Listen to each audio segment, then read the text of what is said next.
Assalamualaikum warahmatullahi taala wabarakatuh. Ketemu lagi di channel Indra Edu. Nah, dalam kesempatan kali ini kita akan belajar bareng lagi mengenai materi pendidikan Pancasila kelas 7 semester 2 bab terakhir, yaitu bab 6 terkait dengan bekerja sama dan gotong royong. Ini adalah kurikulum merdeka. Nah, sebelum kita lanjut kepada pembahasan, mari subscribe terlebih dahulu, like, komen, dan boleh share kepada teman-temannya, supaya kita semua bisa menebar manfaat yang lebih banyak lagi. Apa sih pengertian dari kerjasama? Atau apa itu arti dari kerjasama? Kerjasama berarti kegiatan atau usaha yang dilakukan secara bersama-sama oleh beberapa orang, baik itu lembaga pemerintah, dan sebagainya untuk mencapai tujuan bersama. Sekali lagi, pengertian dari kerjasama itu berarti kegiatan atau usaha yang dilakukan secara bersama-sama. Nah, kegiatan yang dilakukan secara bersama-sama itu tentunya untuk mencapai tujuan bersama. Nah, kegiatan tersebut itu dilakukan oleh siapa? Biasanya dilakukan oleh lembaga pemerintah, ataupun misalkan oleh warga sekitar, kerjasama oleh keluarga, kerjasama di sekolah, dan yang lainnya. Adapun unsur-unsur kerjasama, diantaranya yang pertama adalah subjek atau pelaku dengan jumlah 2 orang atau lebih. Nah, kerjasama itu biasanya dilakukan oleh subjek atau pelakunya itu 2 orang atau lebih, bahkan banyak. Ya, seperti itu. Misalkan di keluarga ada ayah, ada ibu, ada adik, ada kakak, dan yang lainnya itu melakukan kerjasama. Misalkan membersihkan rumah. Atau misalkan ketika di sekolah bekerja sama membersihkan kelas kita atau kelas kalian, ataupun bekerja sama dalam mengerjakan tugas yang lainnya. Selain dilakukan 2 orang atau lebih, kerjasama itu memiliki target atau tujuan yang sama, ya, memiliki tujuan yang sama-sama, memiliki tujuan. Lalu yang berikutnya, adanya kegiatan atau aktivitas yang dikehendaki bersama. Nah, setelah memiliki tujuan yang sama, maka kesepakatan untuk melakukan kegiatan atau melakukan aktivitas yang dikehendaki bersama. Serta yang terakhir, dilakukan dalam jangka waktu tertentu. Nah, dilakukan dalam jangka waktu tertentu ini, baik itu dalam jangka waktu yang pendek atau dalam jangka waktu yang panjang, tergantung aktivitas atau kegiatan yang sudah disepakati sebelumnya, seperti itu. Adapun yang kedua, budaya gotong royong. Gotong royong merupakan kegiatan bersama di masyarakat di sebuah lingkungan. Gotong royong pada umumnya yang sering kita jumpai adalah gotong royong berupa kerja fisik. Namun, ada juga yang berupa sosial ekonomi. Gotong royong yang sering kita jumpai adalah kerja bakti antar tetangga. Kegiatan gotong royong ini dilakukan secara sukarela tanpa adanya yang dibayar dan membayar.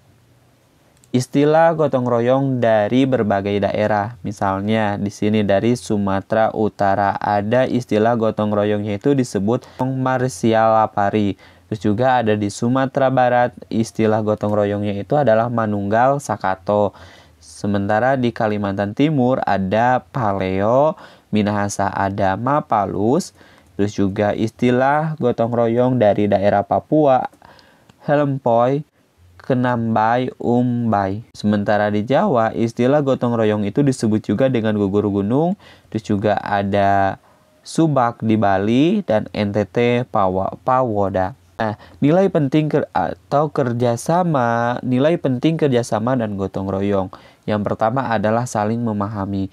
Nah, dengan adanya kerjasama, kita tidak boleh egois, kita tidak boleh menang sendiri. Artinya, kita harus saling memahami keadaan teman kita, keadaan keluarga kita, atau keadaan rekan-rekan yang sedang melaksanakan kerjasama ataupun gotong royong tersebut. Artinya, saling memahami seperti itu. Yang kedua, yaitu saling menghargai. Nah, saling menghargai dalam kerjasama ini tentunya saling menghargai pekerjaan mereka, pekerjaan teman kita, saling menghargai pendapat orang lain, atau saling menghargai teman kita. Jadi memberikan kesempatan untuk berpendapat, misalkan seperti itu. Kita tidak boleh egois, ya. Di sini harus saling menghargai. Terus juga yang berikutnya adalah saling membantu. Nah, ketika ada teman kita yang merasa kesulitan, maka kita harus senantiasa untuk saling membantu, untuk saling meringankan bantuan kita ketika teman kita membutuhkan bantuan untuk pekerjaan yang mereka anggap tidak bisa atau mereka anggap susah, itu ya, seperti itu. Terus juga nilai penting yang berikutnya adalah menguatkan kebersamaan. Nah, ketika kita sudah saling memahami, saling menghargai, terus juga saling membantu, tentunya kita harus bisa saling menguatkan dalam kebersamaan. Ya, tidak boleh saling menjatuhkan atau tidak boleh saling merendahkan ketika kita dalam melaksanakan kerjasama atau kita dalam melaksanakan gotong royong. Terus juga saling mengatasi kekurangan.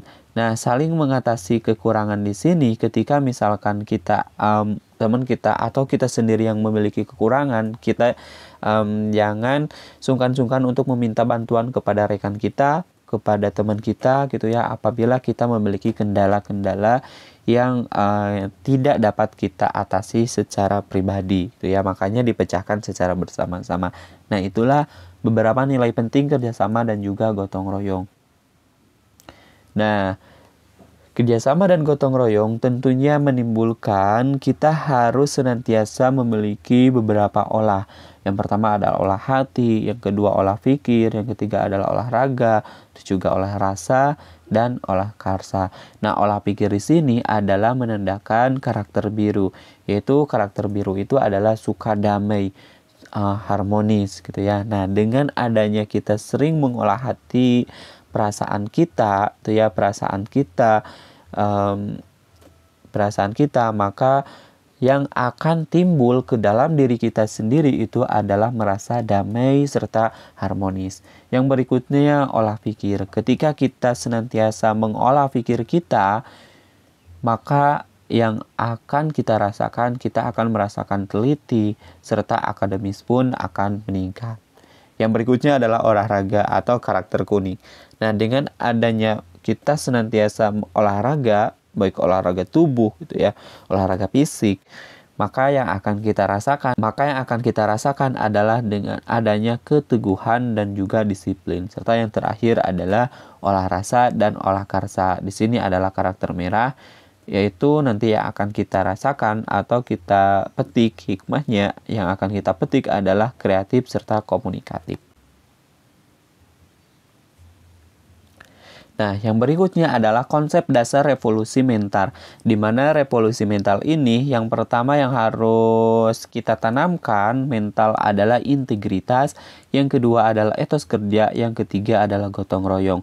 Nah, di mana konsep integritas ini merupakan elemen pertama dari gerakan revolusi mental. Integritas ini memiliki banyak pengertian yang berhubungan satu sama lainnya. Contohnya adalah jujur. Seseorang yang berintegritas adalah orang yang jujur, tidak bohong, tidak korupsi. Nah, makanya sikap jujur ini adalah sangat dipentingkan sekali karena merupakan salah satu konsep dasar revolusi mental berkaitan dengan integritas. Yang berikutnya adalah etos kerja. Elemen kedua dalam revolusi mental, seseorang dengan etos kerja tinggi adalah orang yang bersemangat tinggi, disiplin, tekun, serta pantang menyerah. Yang terakhir adalah gotong royong. Nah, elemen terakhir yang diperlukan bangsa Indonesia untuk maju, Indonesia dipandang memiliki solidaritas tinggi, yang mana gotong royong merupakan ciri utama bangsa Indonesia. Nah, berikutnya ada beberapa penerapan kerjasama dan juga gotong royong di berbagai lingkungan tempat kita tinggal. Yang pertama adalah di lingkungan keluarga. Nah, sebagaimana kita lihat dalam foto ini, di dalam lingkungan keluarga, kerjasama dan gotong royong dalam lingkup keluarga itu adalah dengan membagi tugas untuk bekerja bersama-sama ya, dengan tujuan bersama. Nah, kalau kita lihat di sini adalah bekerjanya ada yang menyapu, ada yang ngepel itu ya, atau menarik debu itu ya, antara ayah, ibu dan anak itu dibagi-bagi tugasnya dengan tujuan yang sama. Apa tujuan yang sama dari keluarga di sini? Yaitu supaya lingkungan atau tempat tinggal rumahnya itu menjadi bersih. Itu adalah tujuan secara bersama. Kalau kita lihat di sini di sekolah sama, yaitu dengan teman-temannya mereka membagi tugas untuk membersihkan kelas. Juga masyarakat di sini gotong royong gitu ya, gotong royong di sini tentunya gotong royong di sini tentunya memiliki tujuan yang sama. Serta yang terakhir adalah kerjasama atau gotong royong di lingkup bangsa dan negara untuk melaksanakan pemilihan gitu ya. Di sini ada komisi pemilihan umum atau memberikan hak suaranya untuk kerjasama untuk memilih pemimpin yang berkualitas atau yang terbaik. Baik, untuk pembahasan kerjasama dan gotong royong dicukupkan sampai di sini terlebih dahulu. Insya Allah nanti kita lanjutkan pada video berikutnya. Kami akhiri. Assalamualaikum warahmatullahi wabarakatuh.